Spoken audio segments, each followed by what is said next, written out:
about the businesses that were here today that were here 20 years ago or 30 years ago.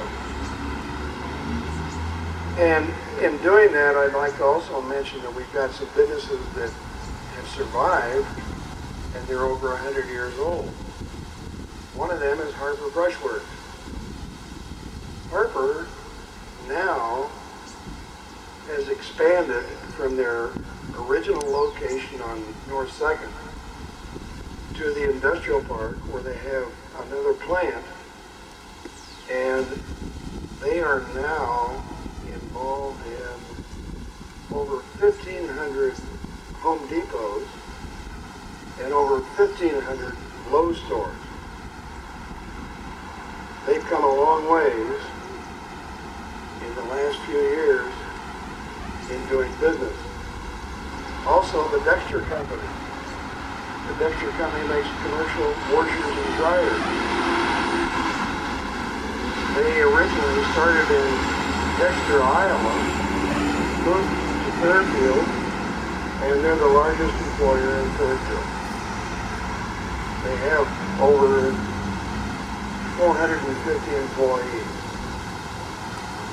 The next highest employer in Fairfield would be the school system and then the hospital. In addition to the Dexter and Harper Company, we have businesses that you may not have heard of, but you might know their products.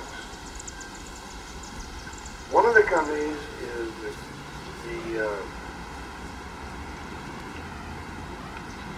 let's see, which one should I start with? Let's go with Creative Edge Master Shop. Creative Edge Master Shop is a water jet company that can cut any known material to man. And Creative Edge has designed and built, for example, the memorial to the astronauts in Florida. They've also, how many of you have been to Disney World? When you go to Disney World and you go in the main entrance, there's Mickey Mouse on the ground. How many have seen that? That was done by Creative Edge here in Fairfield. They've also done work with Las Vegas and individual homes in Europe and all over the world. Another company we have here that you might not have heard of and you might not know the name, called Traffic Devices. But if you drove here for this weekend, you might have noticed some construction on the highway.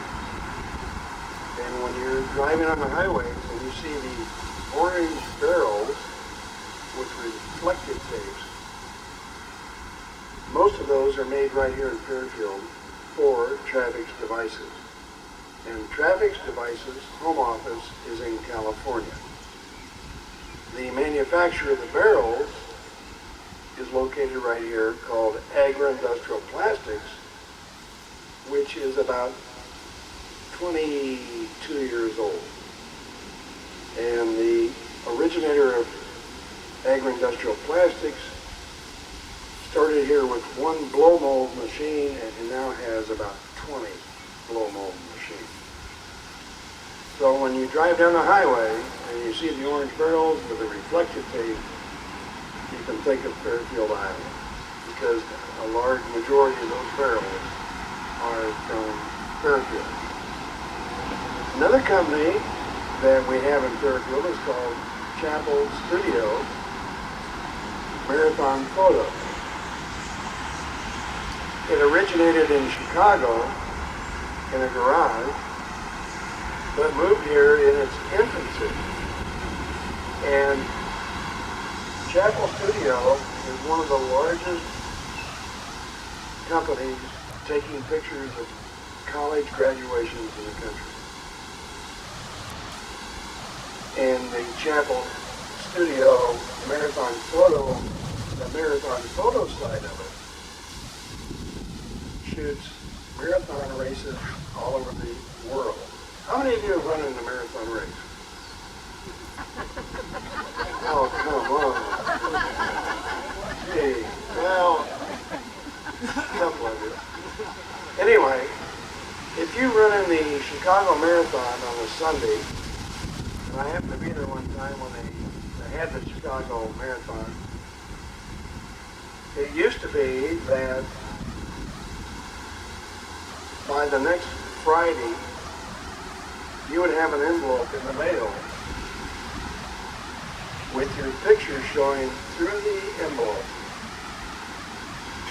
running in the Chicago Marathon and an order blank from Marathon Photo here in Fairfield. Today they've gone digital, and now when you run in the Chicago Marathon on Sunday, on about Tuesday, you can go online, find your picture, and order that picture running in the Chicago Marathon from Marathon Photo here in Fairfield.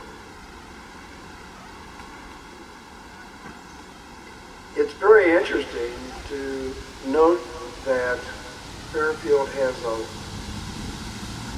long history in manufacturing, but we also have a big history now in other businesses, like I've mentioned. Even though Harper Brush is 105 years old, these other companies are 25 years or less old. And that's what has helped sustain Fairfield over the years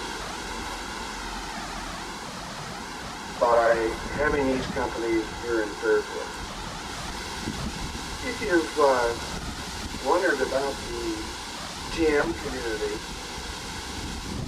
about a third of our population right now are people that meditate.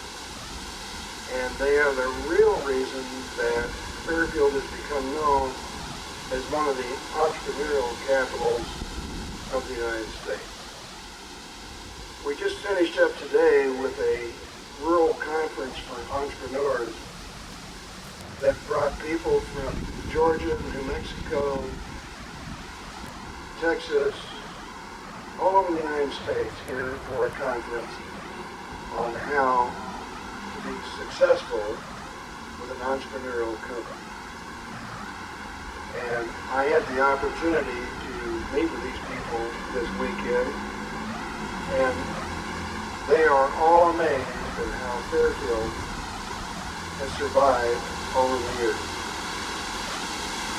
You know, some other companies that we have here in Fairfield have been all very successful, and they continue to be successful because they have expanded throughout the United States with their business. We still have the companies like Falco, that was here when all of you were in college, Fairfield Aluminum Casting Company, and we still have the Dexters, which I mentioned, and we still have the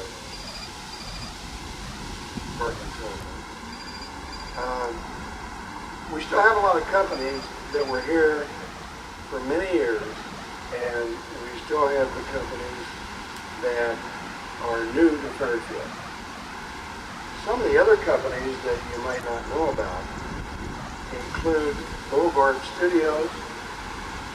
Boulevard Studios is a stained glass window company that not only designs and makes new stained glass windows, but also repairs and restores stained glass windows throughout the United States. And they were started from scratch right here in Fairfield. So Fairfield has survived because of entrepreneurs and because Fairfield still attracts people, and people love to live in Fairfield. And just as you enjoyed being here in Fairfield for your college days, Fairfield still survives because of people liking to live in Fairfield. I'm really pleased that all of you came back to Fairfield for this reunion, and we're looking forward to having you come back again in the future. And Dave, would you like to take a drink? Any questions about Fairfield? The top transporters would be Dexter Company, which employs about 450, 475 people. Next would be the school system, and next would be, soon to be, Cambridge Investments across the street. So right now it would be the hospital. Dexter Company makes commercial washers and dryers. And if you've ever been in a laundromat, you might have seen Dexter's products. They're also in motels, hotels, etc. But it's commercial washers and dryers. Anybody else? Yes.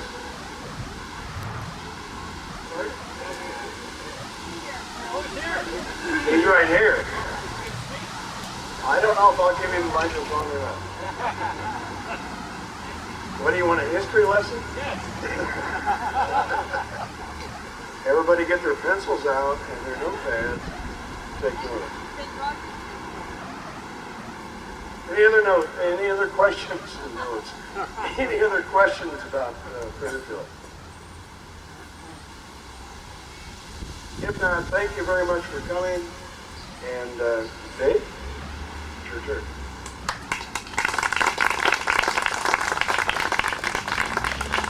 Bob, thank you very much for the very nice history of where we are currently, bringing everybody up to date. I'd like to recognize a few people I see out in the audience here, folks that had a part of your lives over the years. Sitting in the back row, just came in a little bit later, Dr. Ben Rogers. Ben, would you stand up, please? Stand up, be recognized, Professor. Thank you very much. Anna Brenneman has worked with the school. Her husband Foster was in the language department. Anna, if you'd like to stand up, please.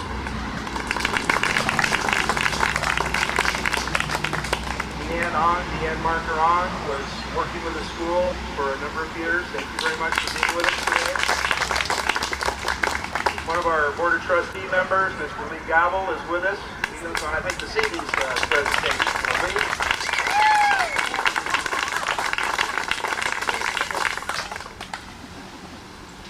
Also arrived the leader of the pack, the man that has brought us all together here, George Jordan, if you'd like to stand up, please. Thank you very much, George, for getting us together.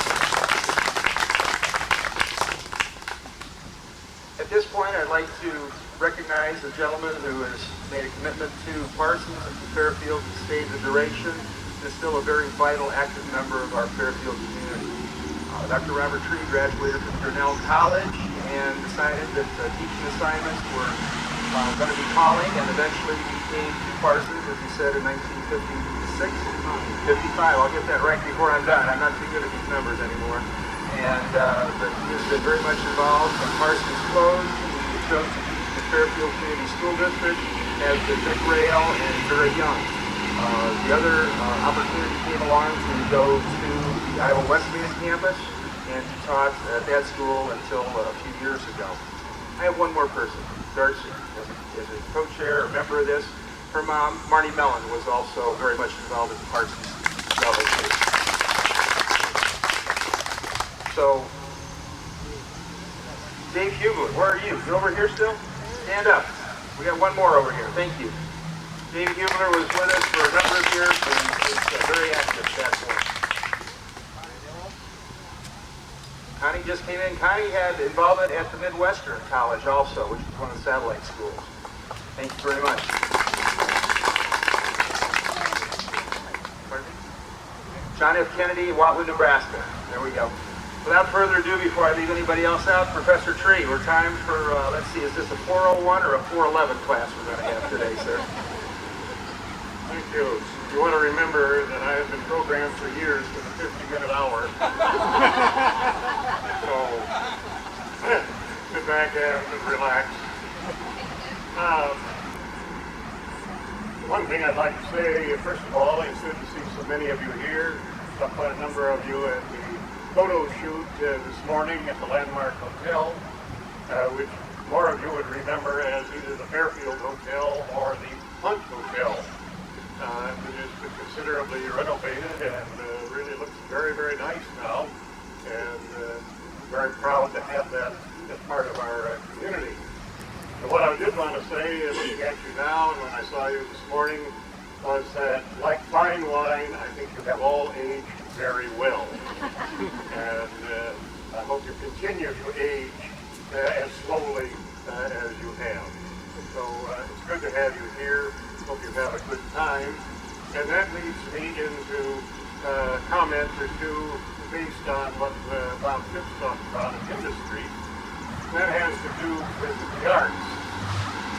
Some of you, I hope all of you, had an opportunity last week to engage with Art Walk, first of the month Art Walk, which may have taken some of you on a trip of nostalgia into one of your old apartments above the square and discovered that it is now an art gallery and that there are paintings hanging on the wall of so anywhere from $75 to $3,075. Just don't really know. I hope many of you engaged in that. And actually, Fairfield has become increasingly active in the field of arts and has built some buildings that go with it. And then one of them that I would call to your attention, I hope you've all had a chance to see, because I know some of the activities of 2 or 3 years ago involved it, and activity this year has involved our new public library, which most of us are really very proud, and we find that a great many people interested in building new libraries for their communities come and take a look at it and talk to the staff and find out about what's done there. So it is something that has enhanced the community greatly. Then another element that I would just call to your attention, I think is deserving attention, and that is the Jefferson County Trails Council. And I hasten to add, I am not a member of the council other than I make a contribution to it, but they have done a splendid job of bringing the area with trails for hiking and bicycling, so you can go just about all around the community. I hope all of you will have an opportunity to go out and see. But I think it's really a very stunning small bridge that links the trail over the Burlington Railroad tracks out to be sort of like northeast of Chautauqua Park and out near the Walton Lake Country, the Walton Lake Golf Course, and so forth. Really quite an interesting bridge. And the trail is not yet complete, but it is certainly on the way to completion. And of course, nowadays, these hiking and bicycling trails have become a great addition to draw people in to the community who want to see the trails, hike on them, and that sort of thing. So that is another thing that I think is going here very much for the community. And then, another thing I wanted to mention, and that is for those of you who don't own your own jet airplane, or you may know a classmate that has access to one of Warren Buffett's jets. Well, a year from now, you should be able to fly into Fairfield International in your own jet, land and take off, and supposedly up to about the size of a 737 and the weight of it. The grading for the extension of the runway has been almost completed. Will be finished in the next 2 or 3 weeks. And then the bids have already been let on the cement, pouring of the cement for the runway. We're extending the runway, in other words, from 4,000 feet to 5,500 feet. And I think this is going to be a great asset for the community in the years to come. just in many respects as it was a great asset to the community when the Burlington Railroad came in. Now the Burlington Railroad just pretty much goes right on through the community and lets everybody know that it's here by numerous blasts on the train whistle. And some people wax nostalgic about the whistle, and others wax otherwise about that particular sound.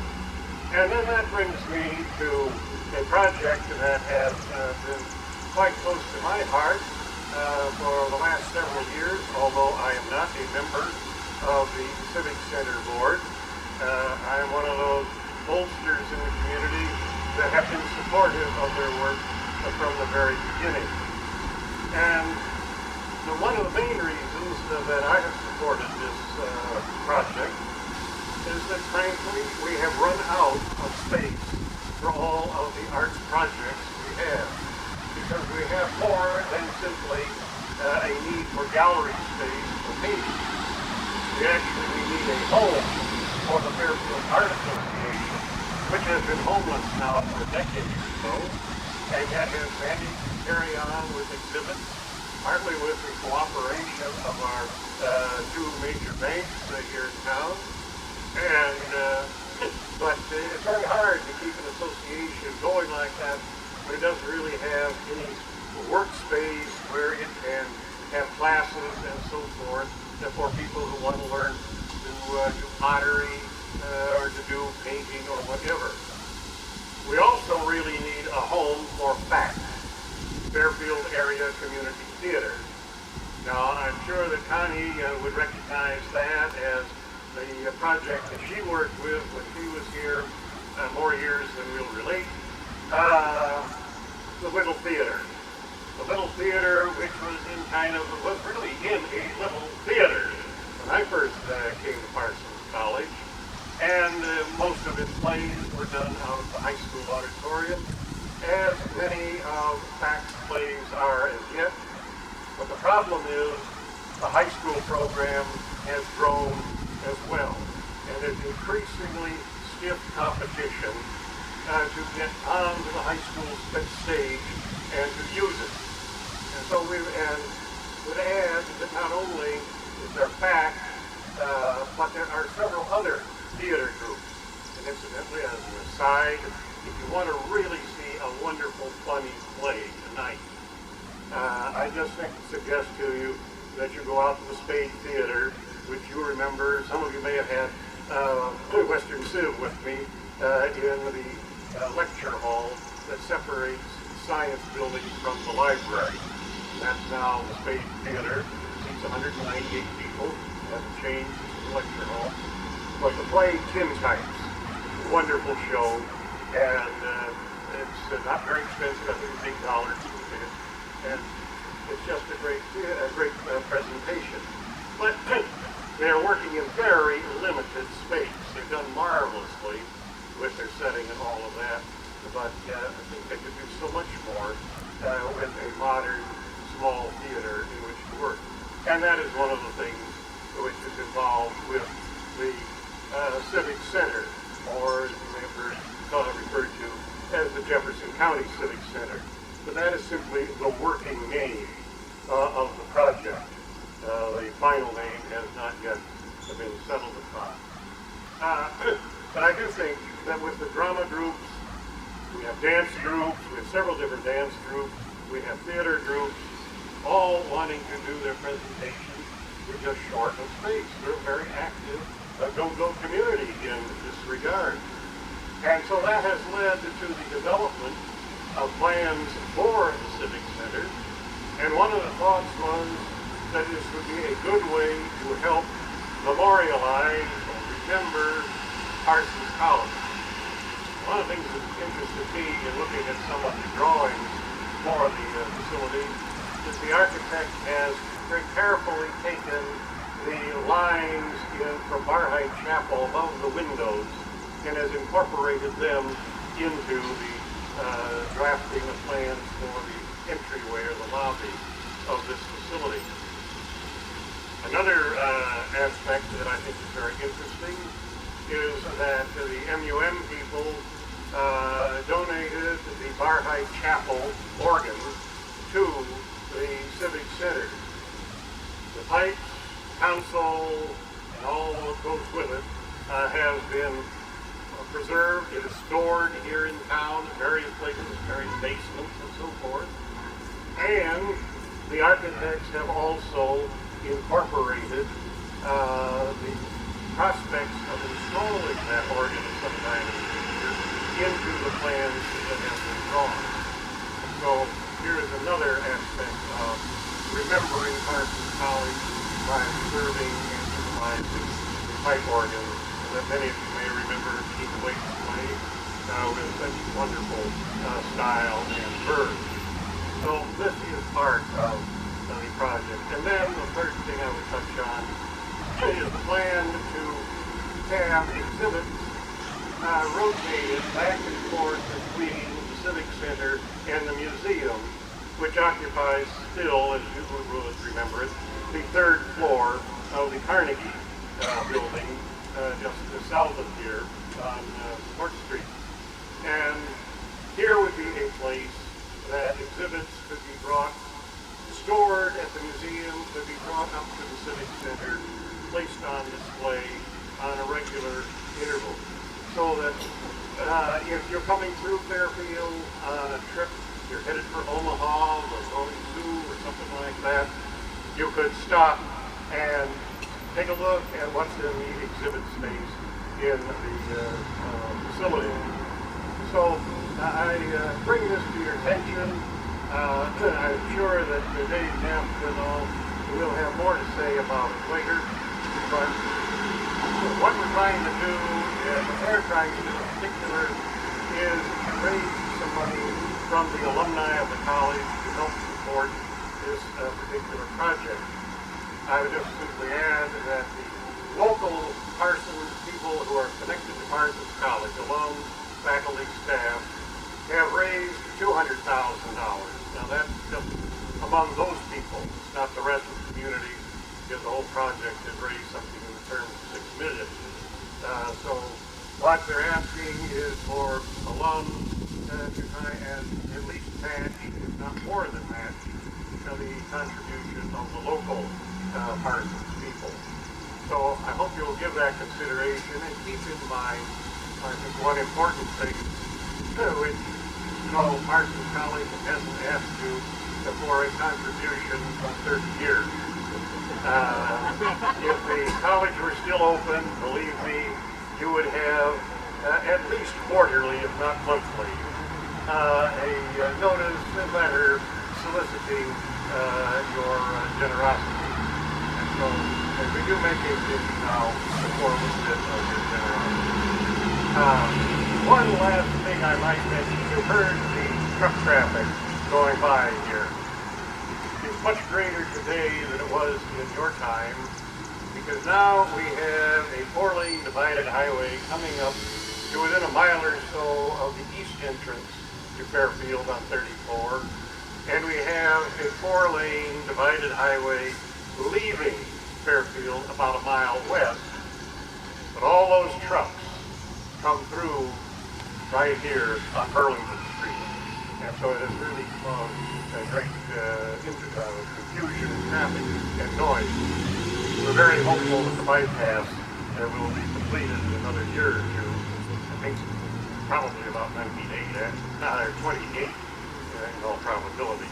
But this is why you hear a lot of traffic. And so now, it's been a pleasure talking to you. I don't think I've quite made it 50 minutes. And so I'll turn the microphone back to Dave Neff, who will have words of wisdom, I'm sure, for you at this point. So Dave, here you are. Thank you, Bob. George has been very generous in his time on this. We had an opportunity yesterday at 2 o'clock, so those of you who are here, please bear with us or ask more pointed questions. Now you have 24 hours of synthesizing this.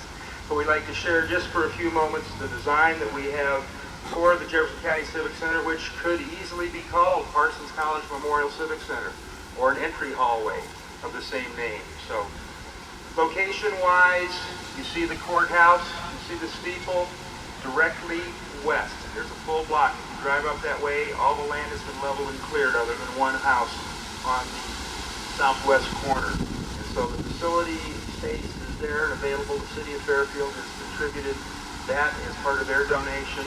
And so the location of it, as you can see from the courthouse area and over to this here. Okay. The outside form is still a work in process, and the original drawings showed a lot of the same lines that we have with the courthouse with some of the other churches in red brick. And so we would like to show this to you as one of the original conceptual drawings for the Jefferson County Civic Center.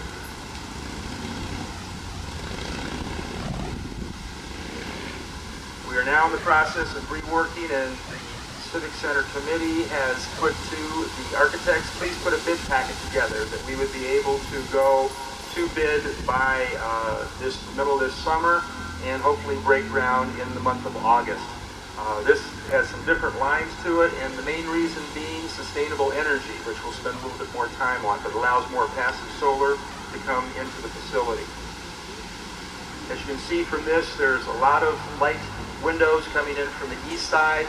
These have baffles that you can bring in more light or temper the light if you wish. As it moves farther, as the sun moves farther to the west, you can actually deflect the light and drive it further into the facility so you don't have to burn as many light bulbs internally and save the energy and save some extra heat costs. The original drawings provided for steel beams, steel structure, but as many of you are aware, China is in a massive growth position at this time. My understanding there are 5 cities besides of Indianapolis being constructed simultaneously, and the world market of steel has increased dramatically. So we are looking now to a local manufacturer who can do wood laminated beams. They provide a much more aesthetic type of a view, more of a lodge type effect, but those can be done locally, and they still provide the support that's needed for the roof of the Civic Center.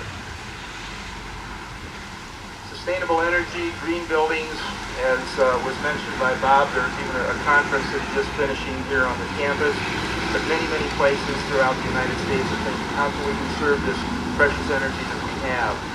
We have passive solar daylight coming through into a 21,000 square foot convention hall. We have photovoltaic, which takes your sun rays and converts them to electricity. This will not be powerful enough at this latitude in order to power the entire building, but night lighting and other things can be used to help conserve the total expense that's involved in this.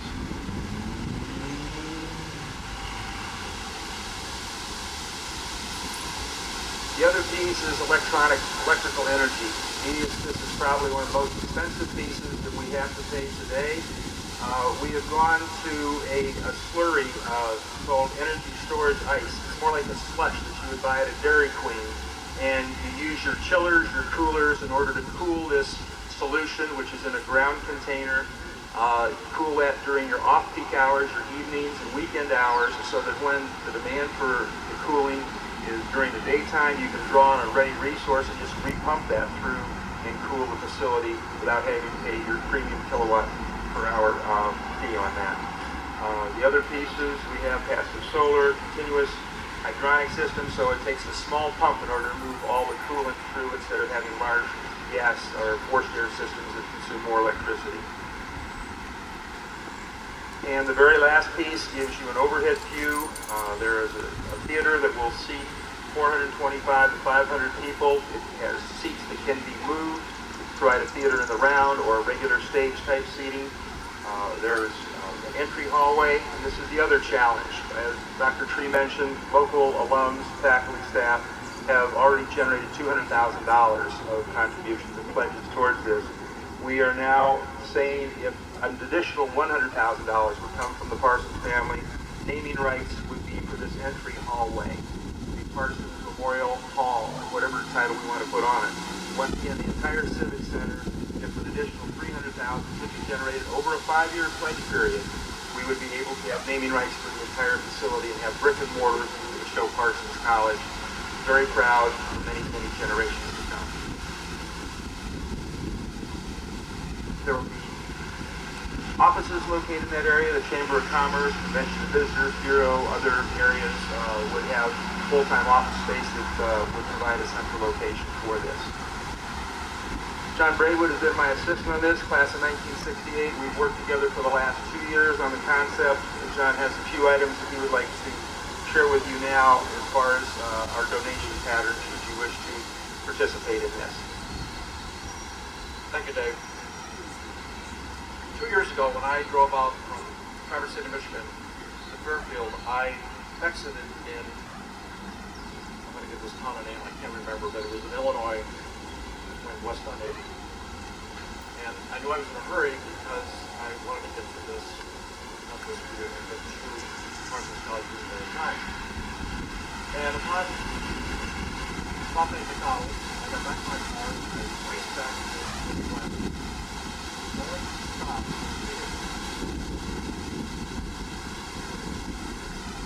Now, if that wasn't enough of a challenge on that trip, there was a real twist of irony because the gentleman that got out of his car walked to the back of my car where I had a Parsons insignia and walked to my window and said the following: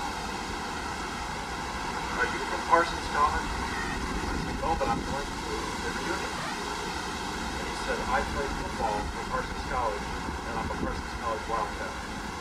We had a 30-minute conversation, and I thought to myself, what are the odds of being stopped by a policeman who was a graduate of Parsons College? Bring you up to date, I'm coming down from Iowa City 3 days ago, and sure enough, I see a pickup truck behind me, and I saw lights in his grill flashing, and I thought to myself, what a jerk. You know, he can't possibly be a policeman. He's in a pickup truck. Well, guess what? He was a policeman. He was a conservation officer, and he has the right to arrest anybody he wants to, whatever he thinks he should. So I pull off the side of the road, and he walks up to my car, and he said the following: "Where are you going in such a hurry?" And I said, "I am going to an alumni reunion.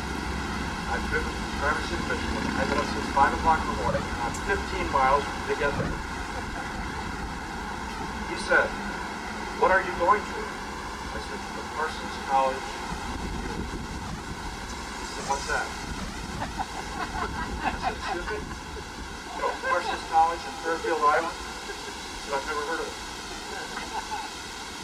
And I thought to myself, oh boy, this is so from his fans. Here's a man that's 32 years old, never heard of Parsons College, lives 15 miles north of here. That was a poignant message to me, and I hope to all of you, that something has to be done, something is being done to preserve the legacy of Parsons College. And our ability to do so is directly proportional to whatever participation you can give to the foundation so that we can have a representation of Parsons College in the Civic Center. It was quite unique 2 years ago to find out that the Civic Center was in its conception, and Dave and I had a discussion, and we said, wouldn't this be a wonderful opportunity for the first time since 1973 to put Parsons College in bricks and mortar? First time. You want to know something? The only time. It either happens now, or the likelihood is it will never happen.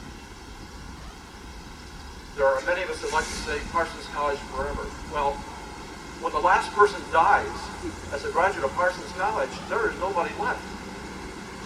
So what is to sustain and maintain the legacy of Parsons College but something like what we're trying to achieve at the Civic Center?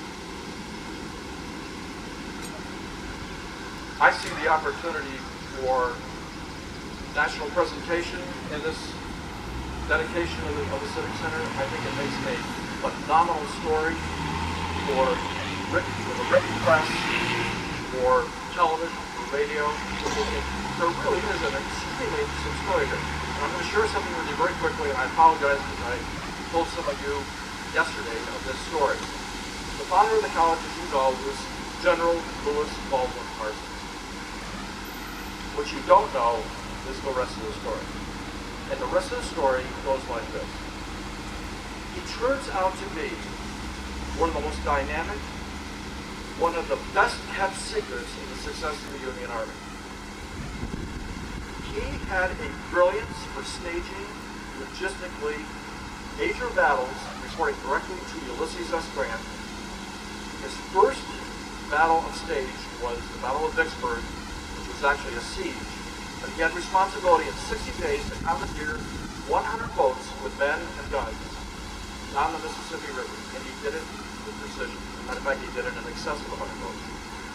So, what does that mean to all of us? It means that there's a lot of history to this college that, frankly, I didn't know, and I suspect you didn't know either, that needs to be preserved. It needs a home. I have letters, copies of letters from Abraham Lincoln, General Sheridan, Ulysses S. Grant, Secretary of War, Stanton, thank you, Dr. Drake, that laud the performance of this man. He was brilliant in what he did. He is almost totally unknown. And would you think that there be the opportunity for one community to know and have this knowledge, and I'm speaking of Fairfield, and nobody knows about it, with the exception of our favorite history professor. So, I hope what I staged here, oh, by the way, I must mention that I was told today that at West Point, one of, can you stand up for a second because I don't see it? Oh, there they are. Help me with your name. Okay, so we're thinking, we have graduates at Parsons College who have a son who just recently graduated from West Point. And guess what? 3 days of this man's study, devoted three days, exclusively to General Lewis Baldwin Parsons and his brilliance in what he did and what he achieved in the Civil War. I don't know about you folks, but I get tingles when I hear this. This is information that needs to be shared in the community, and it needs to be shared with the alumni. And of course, there's the conception of the college. I must quickly tell you that along with with Lewis Baldwin Parsons, with his brother, Colonel Charles Parsons, who took the college from its infancy and brought it up through the embryo stage, and was really the hands-on man that was responsible for the success of Parsons College getting started.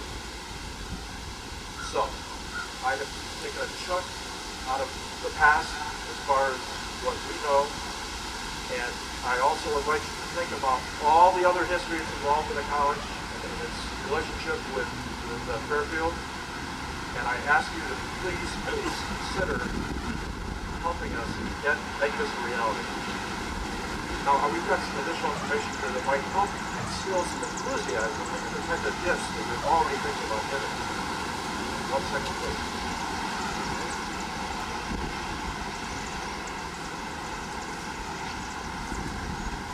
Okay, now what we've done is gone to the Whitney Monument Company here at Fairfield, and the first gift that is available to you, now understand this is a 5-year pledge, this isn't everything up front, $500 to $1,000 gift over 5 years entitles you to a paperweight about the size of paperweight. This is actually oversized. And it will have Parsons College and a Parsons College insignia, just like what's on this bookend, on the paperweight. Well done. The next category is $1,000 to $2,500. That provides you the opportunity for the bookends. Again, bookends that are prepared here in Fairfield and will be sent to you post-haste. As a matter of fact, many of the checks that you send us, you'll have your gift before you can send your check out in the mail. It's something that we've institutionalized here in Fairfield. That is supposed to be something that's a little bit humorous, but just stay where you are if you like. $2,500 to $10,000 is an opportunity for a bar height stone with college seal and year And here's the man, the heavyweight, with the example of what's a devil. Hand deliver it to you. Now work that out. Well done.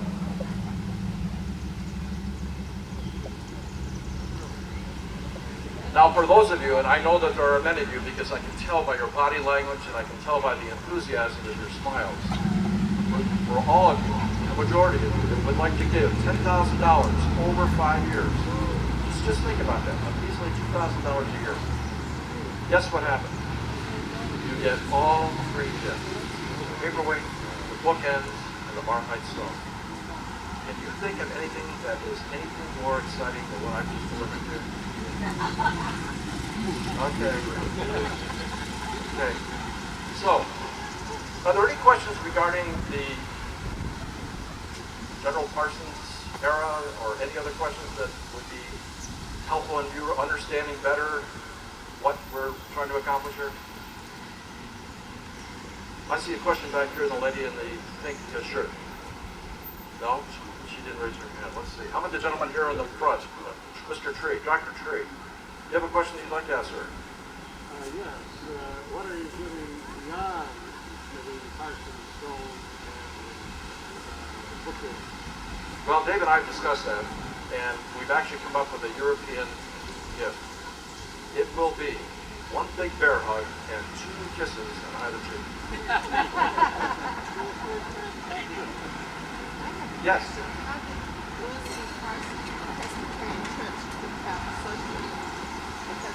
Parsons was a Presbyterian college. How did they become associated with Wesley Parsons? Question is, how did the Parsons College and Presbyterian Church become associated? Professor.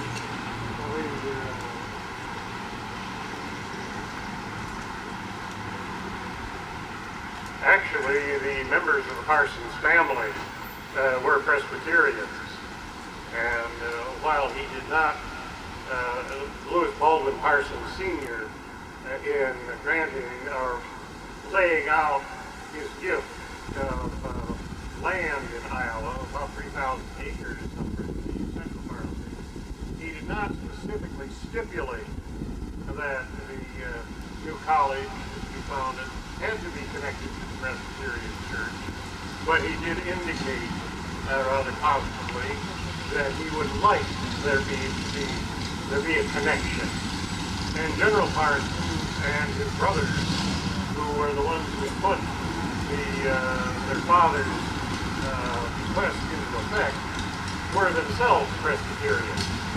And here in Fairfield, they were the majority of the committee that met with the Parsons brothers.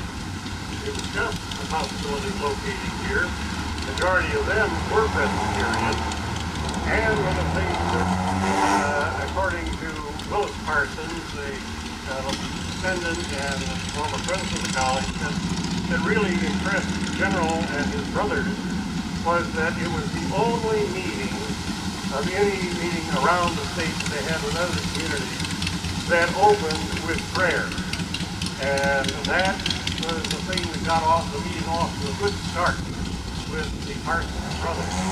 So I think you could say that there was a very definite connection between the Parsons family and the Presbyterian Church that led to the college being associated with the Presbyterian Church. Although, one other thing I would point out was that from the very beginning, the college was not limited to students from Presbyterian families. It was open to students from all denominations, but there was that strong Presbyterian connection for a great many years. Are there graves on the campus still? Are the bodies still there? Are they stones? As far as I know, they are. That was the grave of President and Mrs. Armstrong. He was the first president of the college. And what was it, about 2-3 years ago, the Jefferson County Genealogical Society was doing a survey of all of the cemeteries in the county, both public and private. and we're trying to locate them so that they might all be given proper care. And I got a phone call from Ms. Baird one morning and said she understood that there was a grave out on Parsons campus. Did I know where it was? Was I aware of it? I said, oh yes.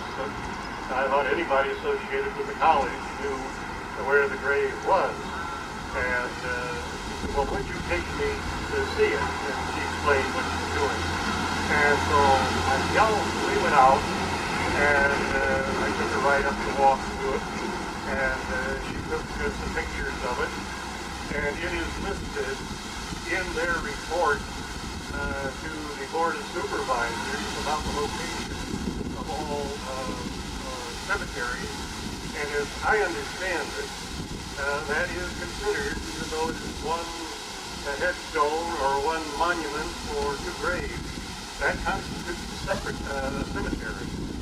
And so I would imagine that, I would think that it would be still there, because as I understand it, now the lawyers in the crowd might correct me, but as I understand it, if you're going to move a grave, you've got to have family permission or something like that to do it. Yes. Well, no, I think both the President and Mrs. Armstrong are buried there, is my understanding. And they were buried there way back, like as I say, he was the first president of the college.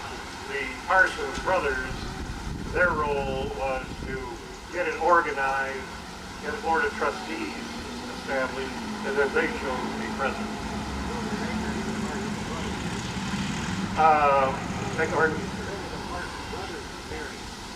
That I don't really know. Well, what is it? That's the gallows. I was thinking in that book that you sent me that General Parsons is actually buried in a St. Louis cemetery. I would like to begin St. Louis. You're right. St. Louis. The other brothers, Charles Parsons, lived in Keokuk for many years. Now, whether he is buried there or not, I don't know. I think you told me, didn't you, that he died in his summer home, or drowned in his summer home up on Traverse Bay. John has a close connection with that, but that's about the best I can tell you on that. So, thank you. Thank you very much. As we look around the crowd, I think I've omitted one and now two people. Roger Jovic, his mom Camille, worked with the college for a number of years. Roger, thanks for coming from Des Moines. Appreciate it. By a show of hands, does anybody ever remember a very unknown individual by the name of Obie Nelson? Sarah Nelson, would you please stand up over here? There's the daughter of Obie Nelson here with us today.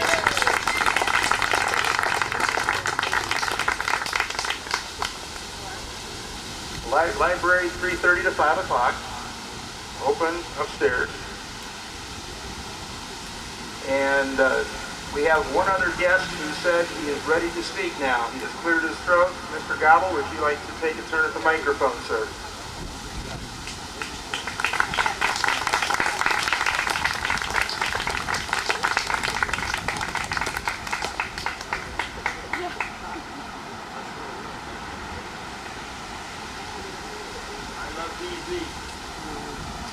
Thank you very much. This is what's left of the big office. Looking great. Everybody brags about this and that. I never got out of that.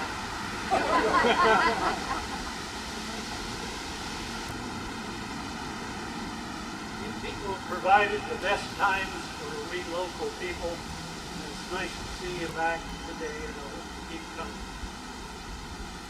I hear from alums often, and the main thing is they're proud of Parsons College, their diploma, their associations with Fairfield, Iowa, and they're out there attending and doing well.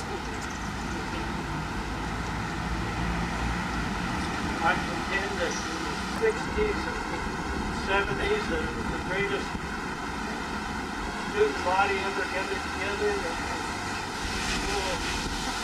And creativity and sun went down, they were the best punch team. Maybe some of you remember Biff Hummer, the Fame, Jeff Stanton.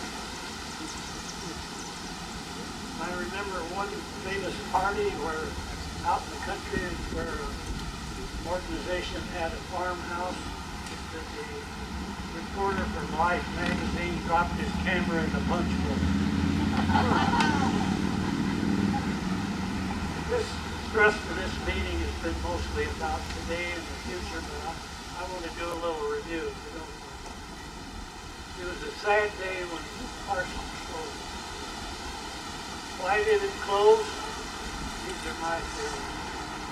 Millard Roberts was a great president, knew how to get things done, but he didn't know when to quit. He had an ego that didn't quit. Like $1 million for football on the road. Why didn't the trustees stop him? He had a executive committee that sometimes I thought they were on the table. They went along with everything. At one trustee meeting, Dr. Roberts brought up and put to buy an airplane for Canton College. The trustees voted it down. The airplane arrived on Monday morning. But he did great things, and I always went to hear every speech I could. I like to hear him throw in a beat now and then, a little dribble. He had a little trouble with me. Why did we let the meditators destroy our high chapel? That's another sad day in everybody's life. Well, they gave the chapel to Fairfield. All we had to do was move. How do you move stones, and where are you going to move it to, and where would you get the $1 million? They'd have only given it to us along the side, and it was in our job. Forget about that. There's one thing that the Honorable George Jordan and I have in common. You'll never guess what that is. Neither of us have a diploma from Parsons College.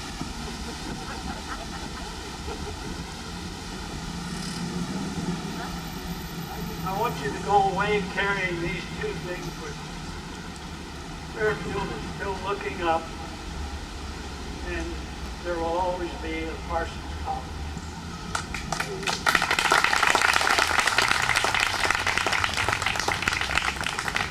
As some of you may know and others of you don't, as you look up and you see a steeple on top of the courthouse.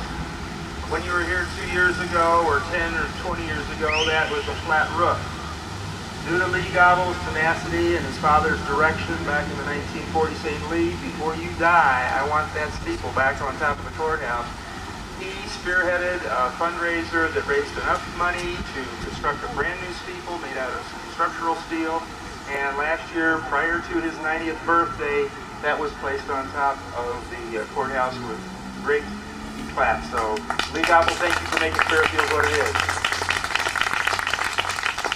Before we adjourn, I've spoken with George, and he invites you all at 5:30 to the Elks, where he will open the doors, entertain cocktails, and then a meal and the rest of the evening's activities. Once again, a reminder, on the third floor of the Carnegie Library Courthouse, directly across from First National Bank, the museum will be open from 3:30 until 5 this afternoon, should you wish to look at some of the Parsons artifacts where they're kept. Thank you so much. We picked a beautiful afternoon. I hope you all continue to enjoy the weekend. Thank you for being in Fairfield.